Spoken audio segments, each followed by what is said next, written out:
Hello, Facebook. Hello, YouTube. Good afternoon. Welcome to the Family Classic. Welcome to my page. Welcome to my space. My name is Awanda Sarabo Sangbedo.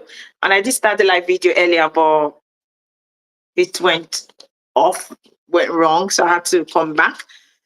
Hi, thank you for being here. Just a Sunday afternoon chat. I did prepare this message last week to share, but I got really carried away. I didn't have the time to do it, but it's a topic that's been on my mind since I first got the message. And the title is The Importance of Social Connection.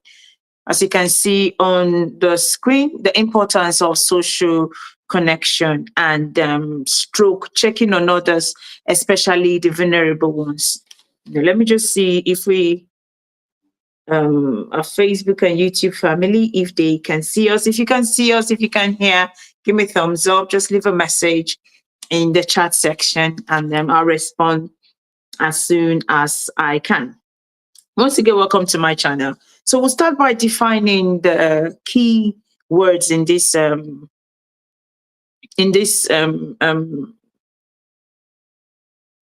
keywords, the importance of social connection. The keywords here, social connection and vulnerability.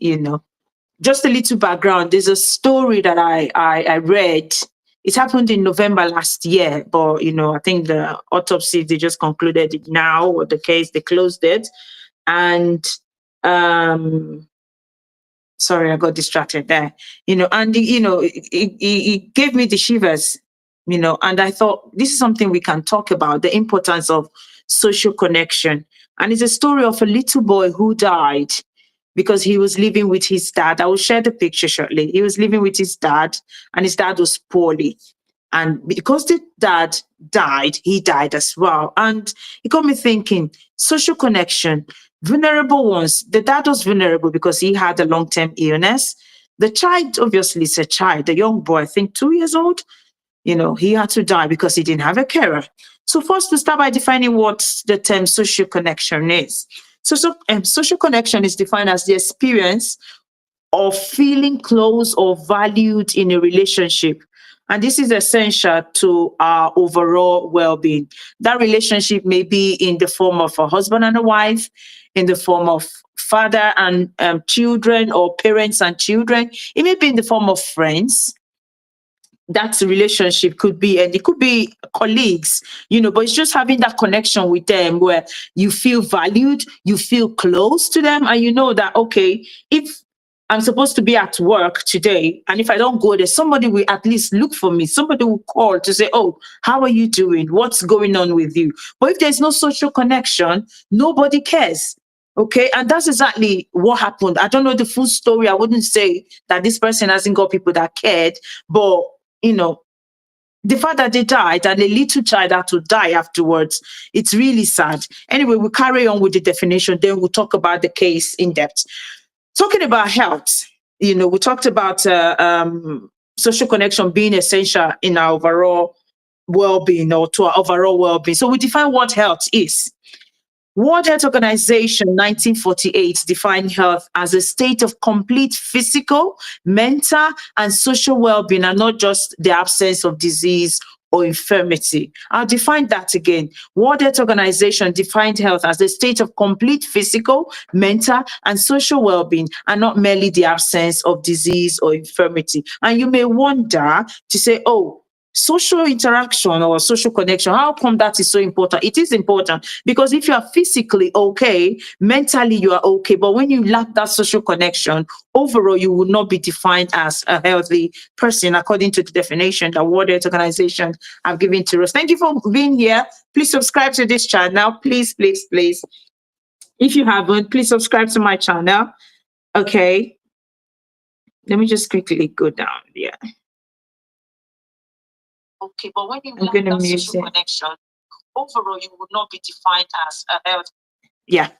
Thank you. I just wanted to mute that. So we've defined the first term, social connection. We've defined the second term, health, according to World Health Organization. We're going to define the third term, which is vulnerability or vulnerable ones. What does it mean? So vulnerable ones are being defined as individuals who may be unable to protect themselves from harm, from abuse, or exploitation due to factors like age, disability, mental health issues, chronic illness, or temporary circumstance like an employment or bereavement. So anybody can fall in this category of being vulnerable.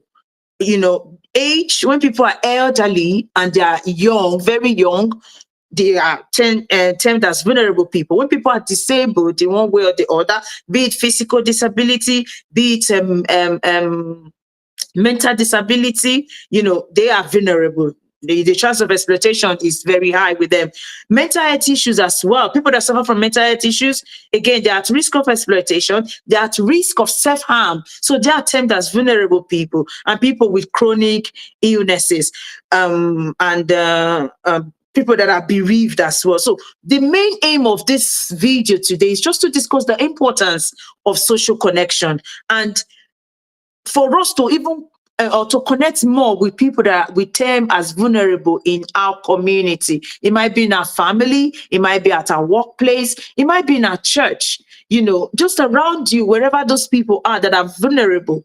You need to connect with them. And sometimes even our family, they say charity begins at home. Your parents, how are you communicating with them? How are you connecting with them? Have you called them? Like I said, the reason why I decided to do this live video is a video that I watched on Sky News. Obviously, it's an old let me see if this will go. Yeah, it's an old story, but I watched it. I listened to the video, and I'm like, whoa, so things like this can happen. It's a story of this lovely young guy. I had to share the picture because it's on the internet anyway. So this is a gentleman called Bronson Battersby, 2 years old, young guy. And what happened? He was living with his dad, according to the news that we can read there. He was living with his dad, and his dad is the main carer. Dad was poorly. Dad suffered a heart attack. Let me go to the next one where you can see the dad and the gentleman. Yeah, that's the dad. Dad suffered a heart attack. And because he was the only person with dad died at home. And dad is the main carer of this little guy, 2-year-old Bronson Battersby. And this little boy died of starvation. Imagine that. So it got me thinking, when the police arrived there, they were not sure when the dad had died. They were not sure when this little guy had died. According to the story, there was a 2 weeks gap in between when people last saw them. 10 days to 14 days gap in between when people last saw them. Social services tried to contact them, they couldn't, and they tried again, they couldn't, so there was that gap. My question is it that there was no family relative, no close person that checked on them in that 2 weeks or about 10 days, to know that, oh, there's somebody, there's the father that, I need to check on him today. And, oh, I called him yesterday. I didn't see him. Let me try again tomorrow. You call again tomorrow. Let me try again the third day. And, you need to get worried to say, oh, this is so unlike this person. How come I'm calling their phone and he's not picking? And then for somebody to actually go to the house. But in this case, that didn't happen. And this gentleman there, he also had a young child who is looking after. That's the young boy there. But because the man died of a heart attack and couldn't care for his child, the little boy also died of starvation. It's such a sad story, really. Such a sad story of, a family, like something this bad happening to a family. So 2 people died because there was a breach in social connection. Because at a point, nobody was looking for them. So the question now is, God forbid something happened to you, who would call you? Would anybody be worried out there to say, oh, I've looked for this person yesterday. I didn't see this person. I tried their number. I couldn't get them. Let me just go to the house. Let me go to this. Let me call somebody else to go to the house. So that's a question you need to ask yourself. Would anybody feel that way towards you? And also, Are you feeling that way towards other people to say, oh, I need to check on this person. I haven't heard from this person in the last 2 days or in the last 1 week. Let me just call on this person. That's the um essence of this video, really, just to reinforce the importance of social connection to us. I'm going to take the picture off now because that's somebody's family. Obviously, like I said, the picture is all over the internet anyway, but I just decided to show that to reiterate the story to us about the importance of social connection. And when you watch the video, I might try to download the video. I couldn't. I tried off Sky News, but there's a video associated with this story. I tried, I couldn't. But when you watch the video, you see one of the neighbors actually saying that, oh, they thought the family was okay. They noticed the father and the son, but they have not seen them in a while. But nobody cared to go. You've not seen them in a while. You couldn't go to knock. Obviously, we are all busy. Everybody's got their own life to live. We know that. We understand that. But it's important that we have people. It might be our neighbors. It might be family. We have people who will be worried when they don't hear from us, who will be worried when they can't reach us, so that somebody will actually go. If somebody had gone earlier than when the police went there, it's likely that the little child wouldn't have died.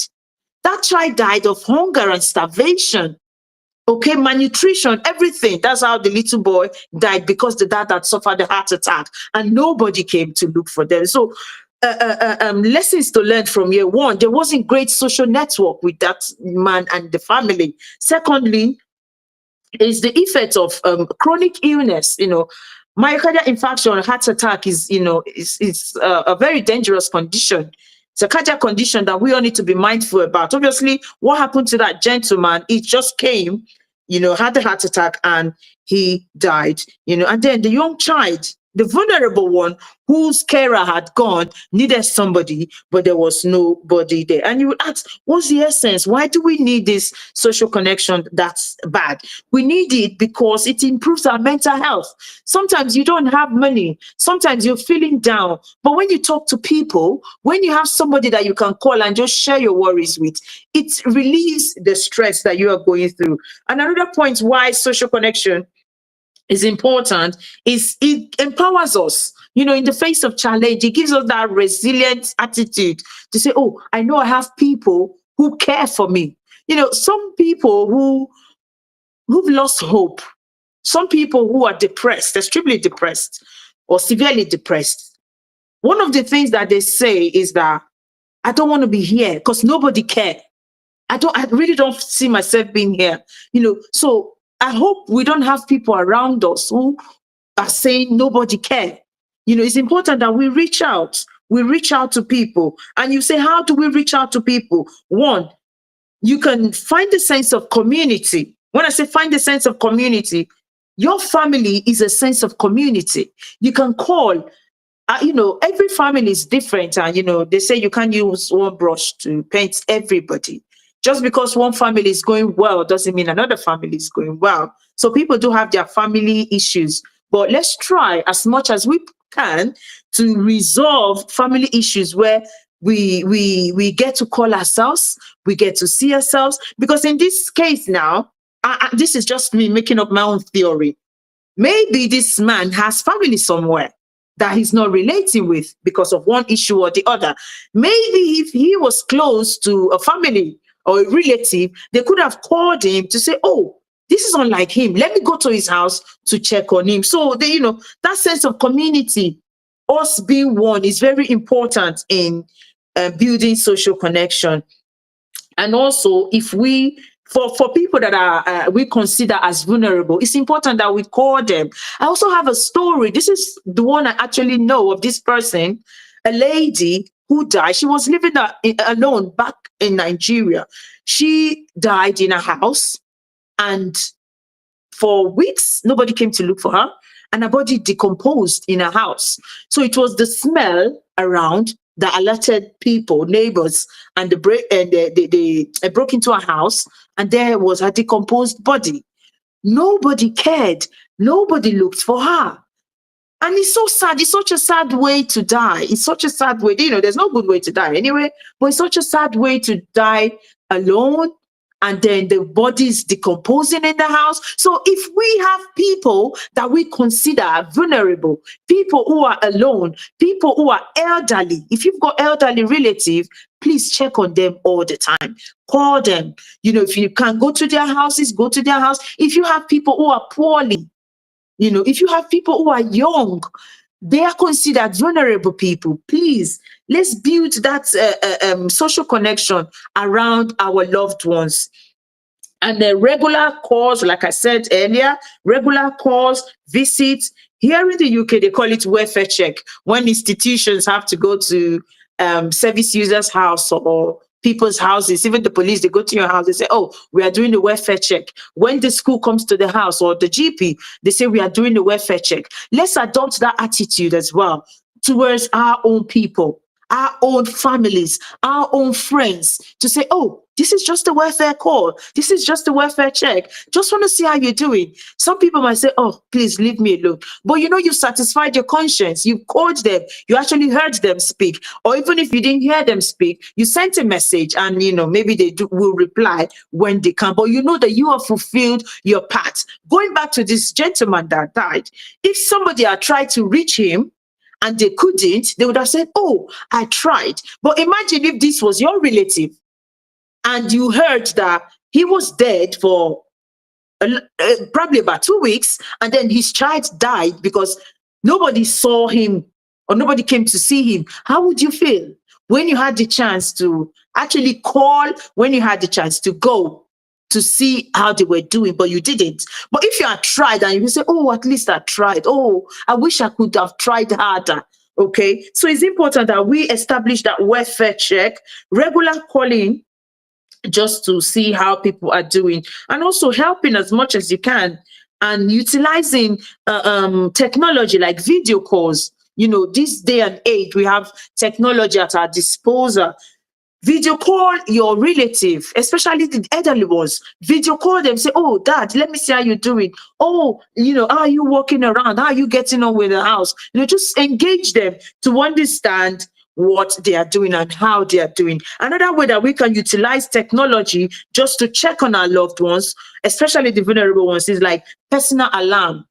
Having an alarm system in the house, or there's a neck one that they use here, where they when there is in the state of emergency, if they need emergency help, you teach them how to press it. Maybe if that gentleman had that alarm when he was having that heart attack, he can actually press the alarm that would alert somebody somewhere to say, oh, I think he's in trouble. So we can utilize video call to check on people. We can utilize personal alarm, either like a wristwatch or a necklace. And people install CCTV in their houses these days. People do install CCTV just to monitor their loved ones, because it's best that we keep an eye on them, especially the vulnerable ones, like I keep repeating, and so that we don't have stories like this. I'm just going to end this video here. I hope you have enjoyed this video. Please share your thoughts and share ways that we can check on our loved ones so that we don't have sad stories like this. Take care of yourself. If it's your first time on my channel, please like this video, please share, please subscribe, and I hope you have a good day.